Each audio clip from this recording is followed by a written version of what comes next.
Aldaia ha presentat el nou portal de participació ciutadana, on l'acció pública es converteix en un treball compartit a través d'iniciatives com enquestes participatives o consultes ciutadanes.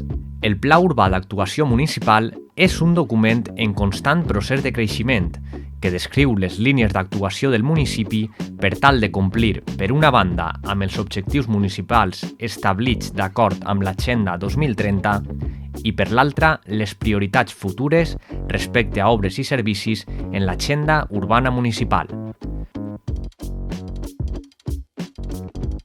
El segon Pla d'Infància d'Aldaia busca donar atenció els pròxims 4 anys a la normativa autonòmica nacional i europea de participació de xiquets, xiquetes i adolescents. I per a fer-ho possible, demanem la participació de tothom, proposant millores o canvis a este pla que té entre els seus objectius millorar la vida de la població infantil i aconseguir la pobresa zero en la infància. D'esta manera, busquem que el nou portal web d'Aldaia tingui en compte les necessitats de la ciutadania. Per això, la participació dels veïns i veïnes del poble i garantir l'accessibilitat dels usuaris són 2 aspectes fonamentals en el redisseny de l'espai. Ara, pots col·laborar donant la teva opinió o fent una proposta de millora.